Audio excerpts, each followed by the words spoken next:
É isso aí, nesse Santo Café de hoje, né, vamos falar sobre esse problema social que é capaz de desestruturar famílias, o alcoolismo. Vamos entender como prevenir e tratar essa doença com o pesquisador no Centro de Pesquisa em Álcool e Drogas do Hospital de Clínicas de Porto Alegre e da Universidade Federal do Rio Grande do Sul, Felipe Ornelli. Doutor Felipe, muito obrigado por falar com a gente, seja muito bem-vindo. Obrigado pelo convite, é um prazer poder estar conversando com vocês. Doutor, eu queria que o senhor começasse explicando para a gente quando uma pessoa é considerada alcoólatra. Perfeito, vou começar te fazendo uma correção, porque o termo alcoólatra, alcoolista, alcoólatra e viciado, sobretudo, é um termo que tem sido feito esforços para não ser utilizado em função de todo o estigma. Eu vou falar disso um pouquinho mais adiante. Então, a gente prefere alcoolista ou transtorno por uso de álcool justamente em função da questão do estigma relacionado a essa condição. Recentemente, em 2014, a Associação Americana de Psiquiatria, que é quem edita o Manual Diagnóstico e Estatístico dos Transtornos Mentais, que é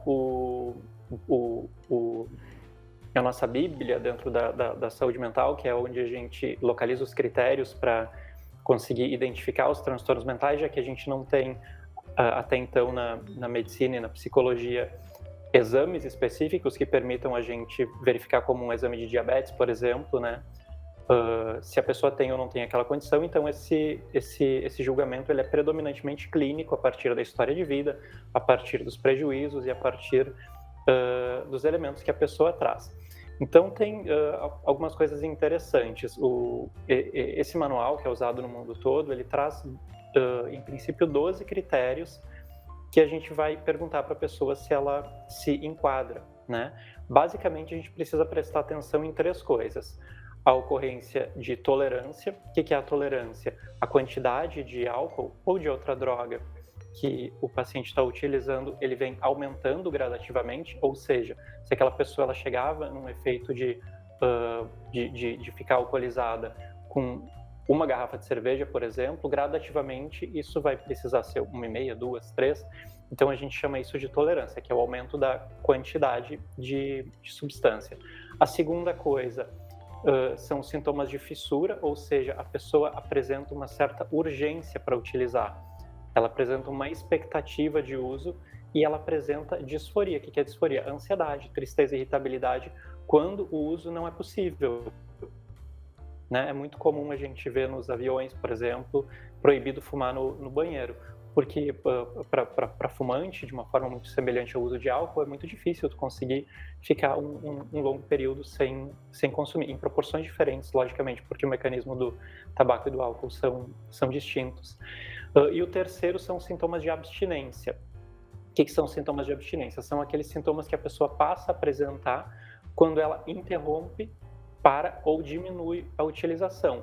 No álcool isso é muito comum, o tremor na mão, né, o sentimento de irritabilidade, a pessoa em casos graves pode chegar à convulsão. O que acontece? De uma forma geral, esses 3 sintomas, tolerância, abstinência e fissura, eles são indicadores de dependência bem estabelecida, mas podem existir casos em que a dependência ela está, né, numa apresentação mais leve, em que esses sintomas não vão aparecer todos ou nem sempre juntos. Então a gente diz que quando a pessoa preenche 2 a 3 critérios dos 12 que estão no DSM, né, que vão contemplar prejuízo no trabalho, prejuízo na família, se colocar em situação de risco, por exemplo, direção, sexo desprotegido. Então, de 2 a 3 critérios, a pessoa estaria com um transtorno leve, de 4 a 5 com uma dependência moderada e mais de 6 uma dependência grave. Então, isso nos afasta daquela ideia de que dependente, né, de álcool ou de outra droga é só aquela pessoa que não consegue trabalhar. Até porque isso é muito comum, a pessoa nos dizer assim, olha, eu não sou dependente, porque eu consigo manter meus compromissos de trabalho, eu consigo trabalhar. Então, a gente tem vários níveis de dependência. Certo. Doutor Felipe, bom dia para o senhor. Eu gostaria que o senhor falasse se é possível definir quando é que começa esse transtorno por uso de álcool. Tem como detectar ali o início desse transtorno? Muito boa a tua pergunta. Geralmente os transtornos de substâncias, não só de álcool, né? talvez se a gente vai falando de benzodiazepínico, a história é um pouquinho diferente, mas de maconha, de tabaco, de álcool, enfim. Geralmente inicia na adolescência, mediado pelos pares, né, pelos amigos, pela influência de familiares que também usam. E aí tem alguns elementos interessantes, assim, a gente não tem um limiar seguro de consumo de álcool, e eu vou explicar por quê. Vamos pensar naquelas molas malucas que provavelmente muitas pessoas brincavam quando eram crianças. Tu estica, ela volta pro formato normal. Tu estica de novo, ela volta. Tu estica, ela volta. Tu estica ela repetidas vezes e ela volta. Em algum momento, essa mola começa a perder a capacidade de voltar pro formato original dela, né? E aí ela é enosa, enfim, eu lembro quando eu era criança que aí tu fica lá em cima tentando desenosar ela e fazer ela voltar pro formato original, ela não volta mais. Na questão das dependências, a ideia de progressão, ou seja, de que à medida em que a dependência ela evolui, uma série de alterações acontecem no organismo, no cérebro, que vão fazendo com que o organismo perca essa capacidade de voltar ao funcionamento normal. Ou seja, a gente precisa considerar que o álcool ele é uma substância que, assim como outras drogas, tem um alto potencial de ativação dopaminérgica. O que é a ativação dopaminérgica? É aquele botãozinho no cérebro que ele é acionado quando a gente tem situações que nos dão muito prazer. Qual o problema das drogas? É que elas acionam esse botão que ele acionaria com uma comida gostosa, com exercício físico, com estar com pessoas que você gosta, com relação sexual, enfim, com meditação, né? Ele aciona isso de uma forma muito mais intensa e de uma forma disfuncional. Então, o teu cérebro é como se ele aprendesse que existe uma forma que é muito mais rápida de acionar esse botão. E a gente não sabe qual exatamente é o momento em que isso pode acontecer. Algumas pessoas vão fazer uso recreativo, né, eventual de álcool durante muitos anos e não vão desenvolver uma dependência, né? A capacidade da mola delas de voltar para o lugar, ela é maior, a resiliência é maior, e outras pessoas elas vão desenvolver a dependência. Então não está bem definido. A gente sabe que tem alguns elementos que podem facilitar o desenvolvimento de uma dependência. Por exemplo, a existência de transtornos psiquiátricos prévios, né? Muitas pessoas começam a usar substâncias ali na adolescência sem nem saberem que tem sintomas de sofrimento, mas o álcool, por exemplo, ele tem um alto potencial de relaxamento, né? Ele relaxa o corpo, ele proporciona uma certa anestesia. Então vamos pensar assim, que aquela criança que vem, por exemplo, de uma família em que ela é abusada nos mais diferentes sentidos, né? Emocionalmente, psicologicamente, eventualmente sexualmente, e que chega na adolescência com aquela ansiedade que ela nem consegue nomear como ansiedade, e aí em algum momento ela experimenta aleatoriamente o álcool, uma outra droga, e apresenta uma analgesia, é muito possível que ela comece a repetir esse uso. Por um lado, porque isso vai dar prazer para ela, em função da ativação dopaminérgica. Por outro lado, porque o consumo ele permite também o relaxamento corporal, a socialização, a diminuição da própria ansiedade no primeiro momento, né? E a dependência do álcool, doutor, tem fator hereditário? Isso influencia de alguma forma? Sim, está bem descrito na literatura, isso não só para dependência de álcool, mas para alguns outros transtornos mentais, como transtornos psicóticos e também o transtorno bipolar. Que tu ter um dependente na família, ele é um fator de risco para o desenvolvimento da dependência. Tem várias discussões nessa linha, né? Porque a gente precisa considerar dois aspectos. Um aspecto é o aspecto biológico, da tua resiliência celular, da sensibilidade à utilização de uma substância, mas a gente também não pode desconsiderar o aspecto social. Vou dar um exemplo para vocês.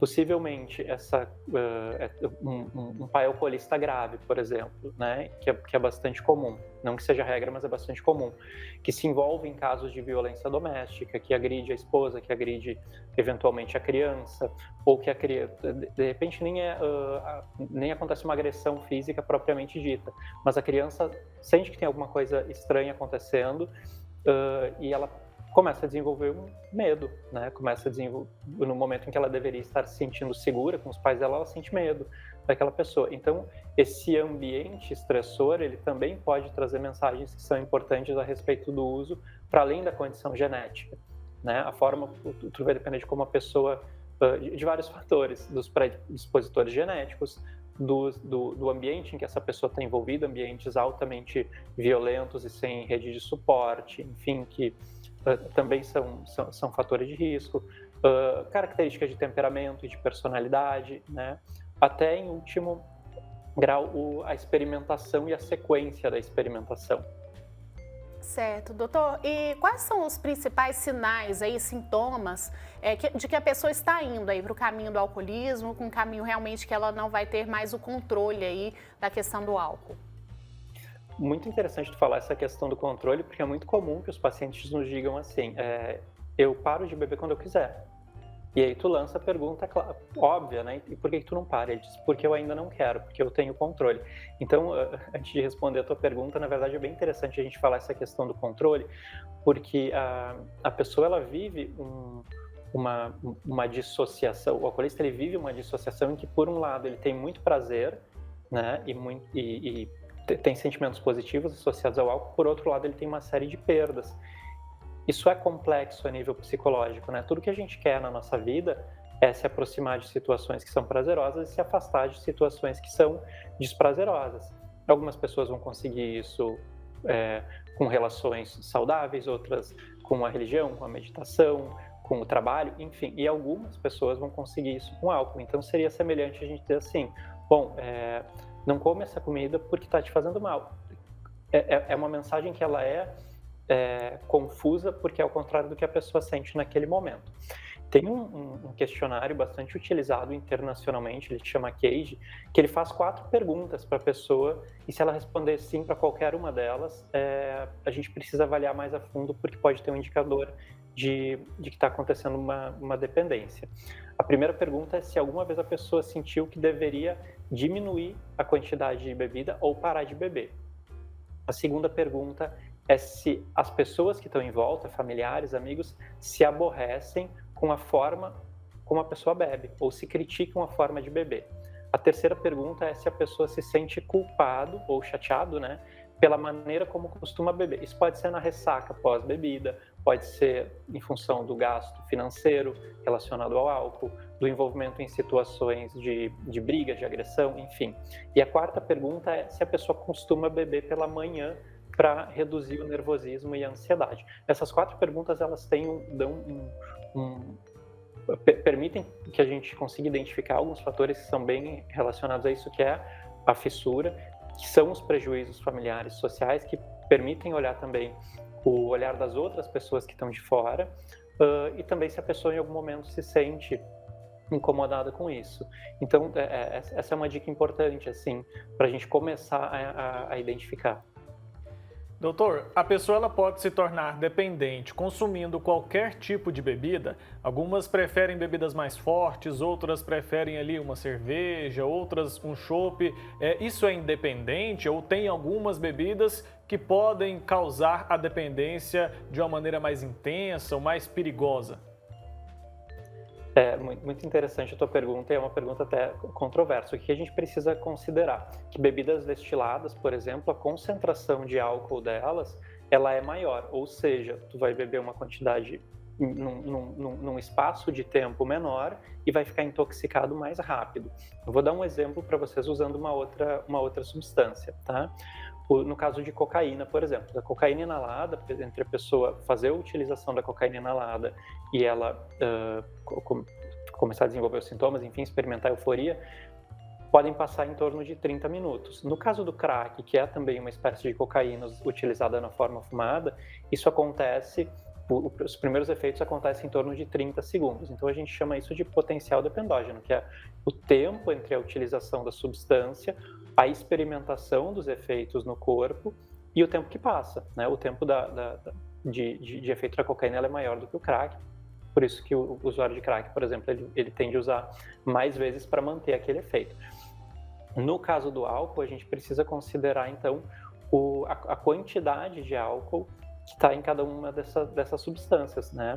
Não é que a cerveja seja menos danosa, não é nada disso, até porque possivelmente a pessoa que bebe cerveja, ela vai fazer um uso maior do que a pessoa que bebe destilado, via de regra, né? Não podemos generalizar. Mas a concentração de álcool também precisa ser considerada em função de toda a cascata biológica que vai acontecer, né? De filtragem, disso chegar na tua corrente sanguínea, de gerar os efeitos cerebrais. Certo. Doutor Felipe, nós estamos ainda em período de pandemia, né, há mais de um ano. Vocês pesquisadores aí da área, né, do alcoolismo, já detectaram algum aumento em relação às dependências e algum tipo de relação também em relação ao coronavírus mesmo e ao álcool? Existe alguma relação nessa pandemia? Vou responder a tua pergunta em 3 partes. A primeira parte é que, assim, no mundo a gente tem uma epidemia de consumo de álcool, né? O álcool e o tabaco, eles estão entre as principais causas de morte evitável, né, em todo o mundo. Apesar do país não estar entre os países que mais bebem no mundo, a quantidade de consumo de álcool por litro aqui não é baixa também, né? Nos últimos anos, se a gente for considerar as pesquisas, o Vigitel, enfim, o próprio Lenad, que é uma pesquisa nacional muito séria e com uma metodologia bastante robusta, eles têm evidenciado o aumento do consumo de álcool mesmo antes da pandemia, principalmente entre mulheres. Entre 2006 e 2012, a gente viu um aumento bem importante do consumo de drogas, de álcool entre mulheres, né? O que traz toda uma outra discussão de acesso ao tratamento e que também não é pensado especificamente no público feminino.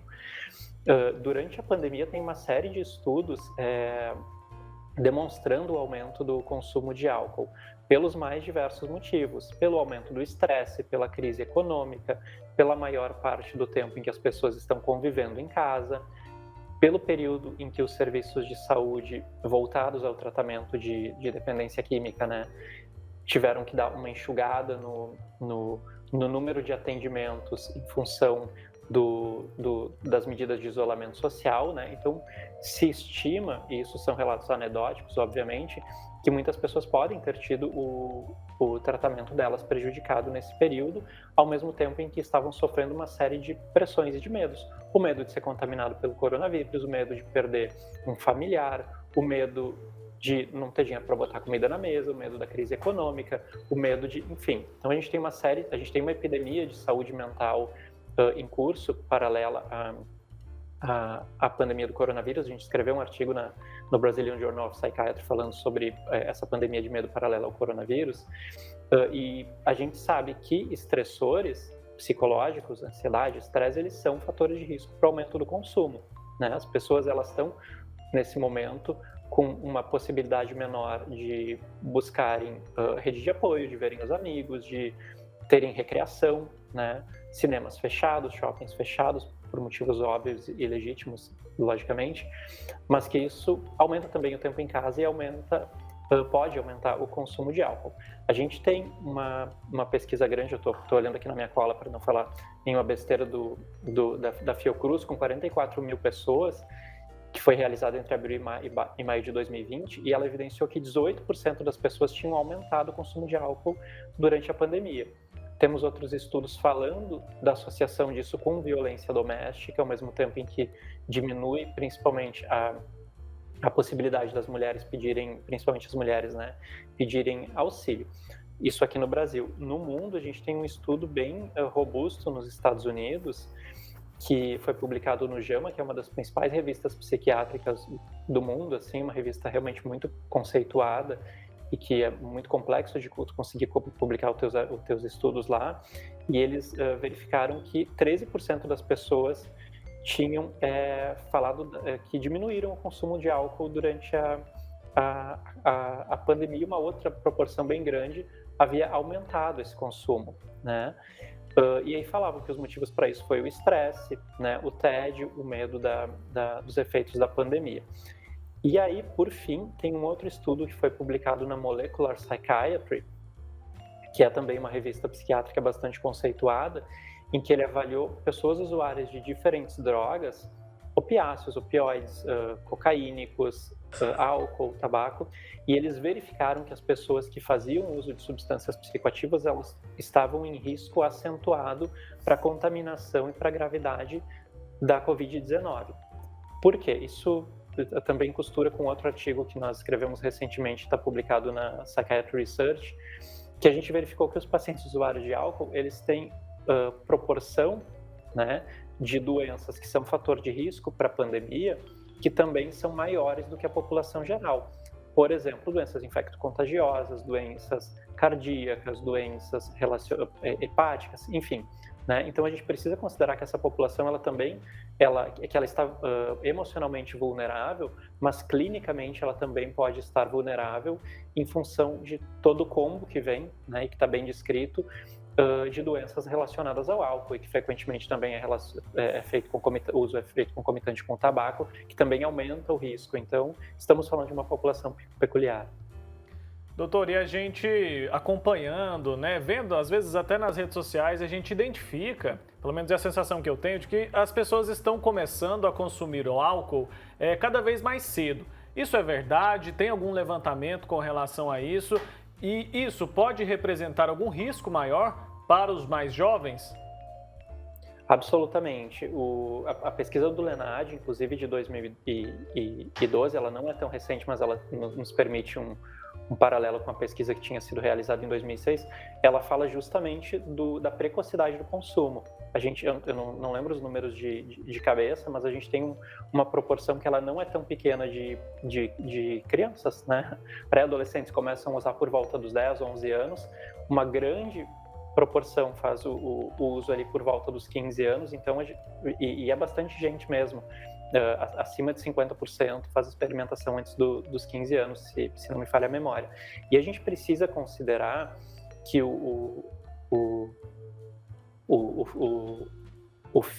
freio inibitório, né, que os nossos recursos, o meu, de vocês, eles são diferentes para a gente conseguir definir a experimentação de uma substância ou de alguma outra, enfim, de qualquer coisa comparado com uma criança, um adolescente de 14, 15 anos, em que o cérebro ainda não está formado, né? O cérebro ele começa a estar mais formado por volta dos 21 anos, isso está bem descrito. Então, o quanto mais a gente conseguir tardar a experimentação, melhor, né? Porque isso é um fator de proteção. A pessoa vai ter mais recursos para conseguir definir. Tem uma amiga psiquiatra que ela é alérgica a camarão. E é muito curioso, ela diz que as pessoas insistem para ela, dizem assim, não, mas come só um camarão que tu não vai passar mal, eu te ajudo, qualquer coisa eu te levo para o hospital. E aí ela diz assim, as pessoas não entendem que eu não posso comer camarão, se eu comer um camarão, eu vou morrer. Né? A gente esteve num restaurante uns anos atrás e eu acho que tinham fritado na mesma chapa com camarão e ela passou mal. E as pessoas ainda assim continuam insistindo. No álcool é muito semelhante. As pessoas têm uma ideia falsa de controle e de que podem ajudar a limitar o consumo, mas a gente não sabe exatamente até onde a pessoa tem capacidade de controlar de fato, né? E aí, se a gente pega um adolescente, isso é ainda mais danoso, né? Um adolescente alcoolizado é mais fácil que ele se envolva, que ele aceite, por exemplo, experimentar uma outra droga, como a cocaína, que se ele não estivesse alcoolizado, né, ele não aceitaria. É mais fácil que essa pessoa se envolva numa relação sexual sem camisinha, que talvez em outro momento não aconteceria. É mais fácil que ela se envolva num acidente de trânsito, né, que em outro momento não aconteceria. Então a gente está falando de múltiplos fatores que se costuram relacionados à saúde, a mecanismos de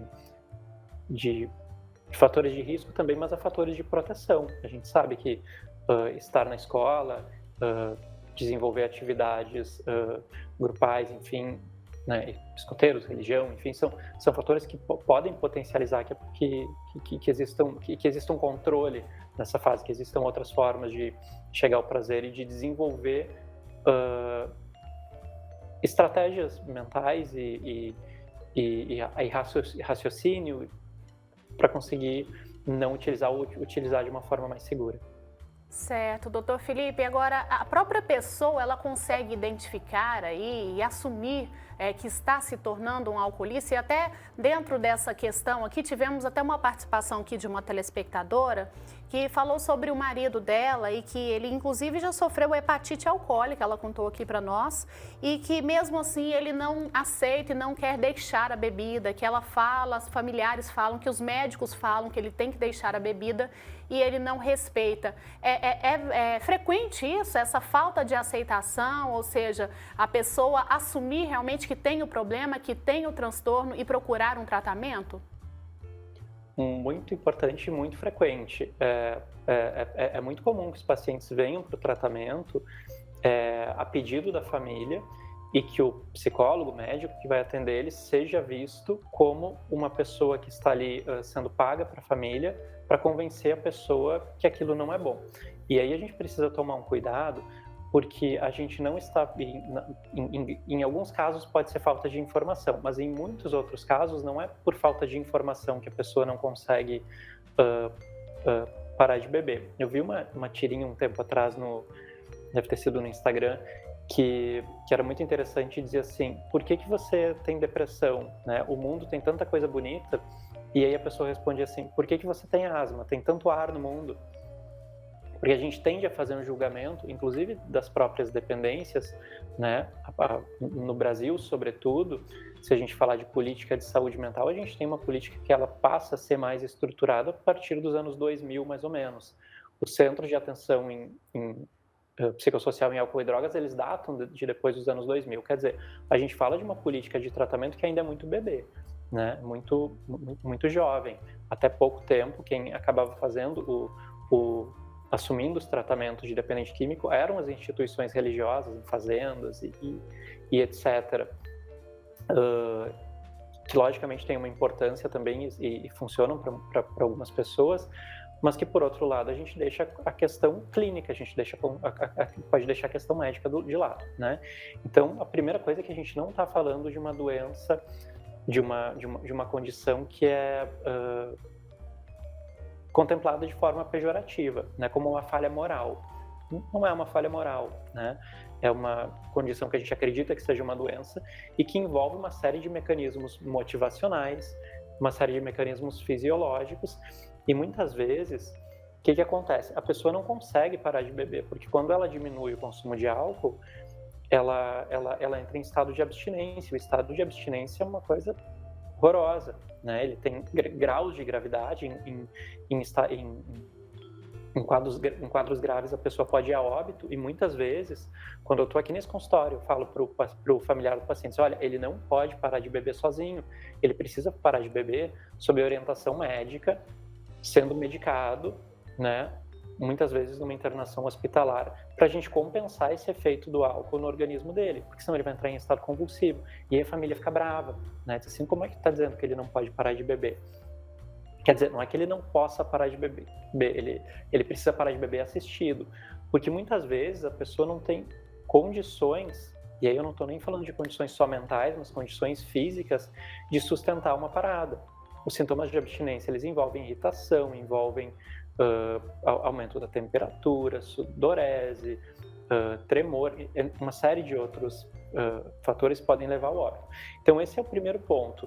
Se o paciente desenvolver uma dependência, eventualmente só o fato de ele ter uma informação de que isso está prejudicando ele não é suficiente para ele tomar uma decisão de parar. Então todo o processo de tratamento, né, a gente precisa tomar um cuidado enquanto profissionais para não repetir o que o mundo inteiro faz, de dar uma informação para o paciente e criar a expectativa de que ele vai melhorar a partir de uma prescrição do que ele tem que fazer, né? Quando o paciente chega aqui comigo, ele já ouviu várias vezes a esposa, os filhos, né? Estou falando no masculino porque em geral são homens, a maioria dos casos.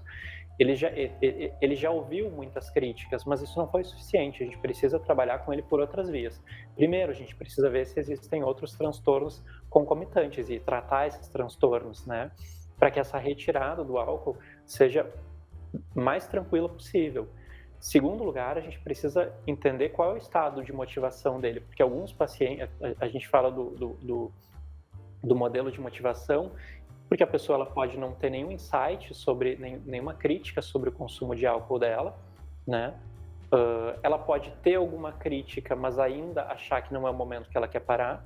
Ela pode começar a querer parar, mas ainda não ter recursos sociais, cognitivos, estratégicos, né, para lidar com isso, e ela pode estar motivada para querer parar agora. Então, a avaliação do estágio motivacional desse paciente, né, é fundamental para que a gente consiga fazer ele se engajar no tratamento, porque senão o que vai acontecer? Ele vai mentir que parou de beber, né, vai fingir que está acreditando e isso não vai ir adiante. Então, o tratamento ele precisa contemplar diversos fatores, precisa contemplar a via motivacional, precisa contemplar a questão clínica, precisa contemplar outras condições psiquiátricas que podem existir, precisa contemplar a rede de recursos da pessoa, precisa contemplar a família, porque a família também adoece, a família se torna codependente, né?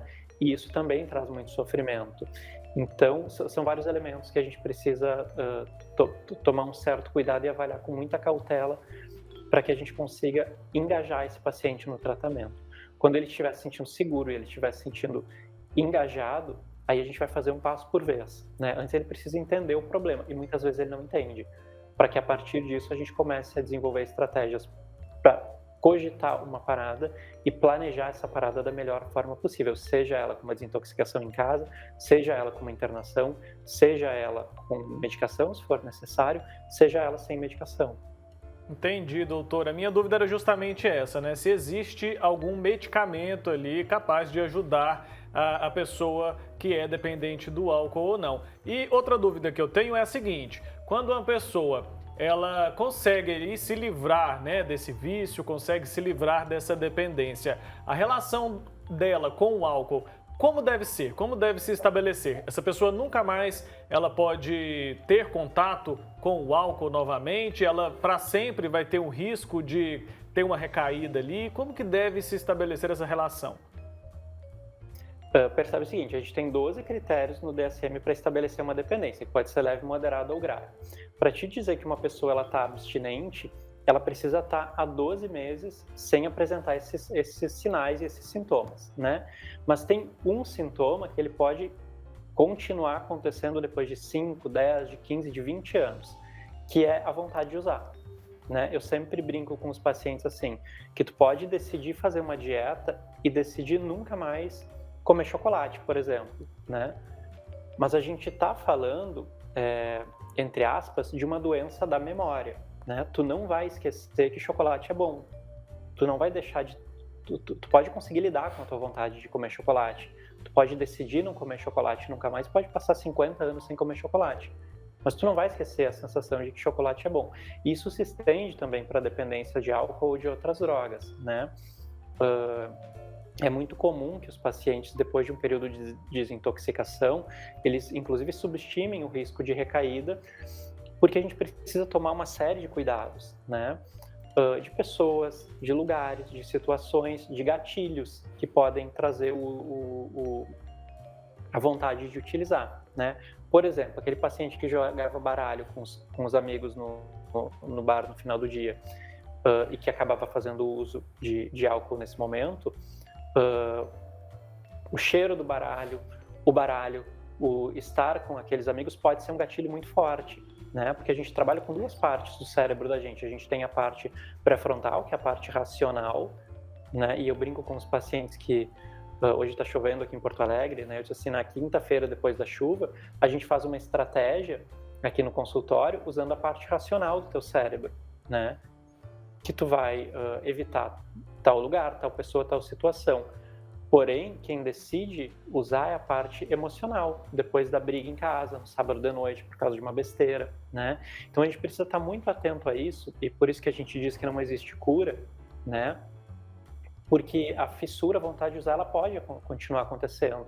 E esse é, na verdade, o nosso maior desafio, né? Durante o processo de tratamento.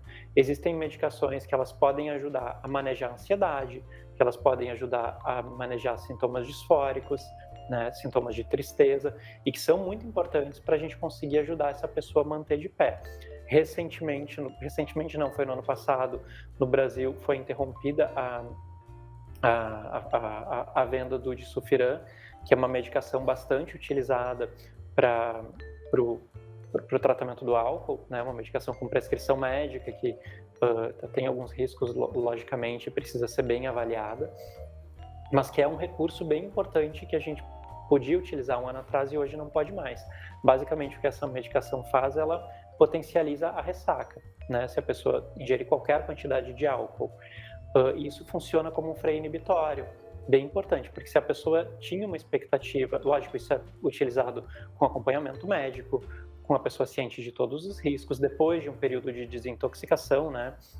Essa medicação, inclusive, ela era muito utilizada aqui no Rio Grande do Sul, algumas décadas atrás, que a vovozinha botava na comida do vovozinho e ele passava mal, e isso pode levar a pessoa a óbito se for mal utilizada.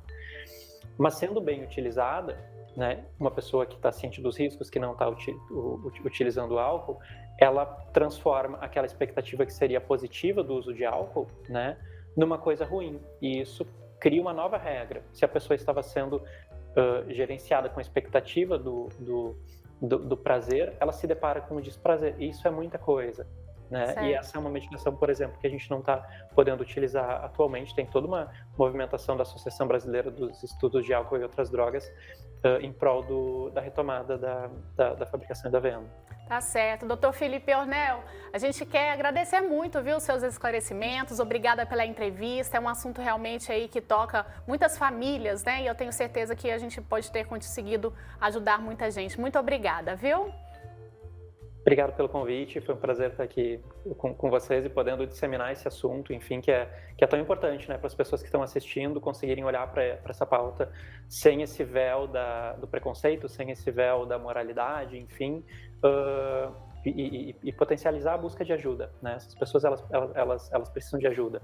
Exatamente. Muito obrigada, parabéns pelo trabalho. É isso, né, gente? Assunto sério que tratamos aqui e sempre vamos trazer, claro, né, assuntos em que precisamos discutir, é claro, para ajudar o maior número de pessoas possível.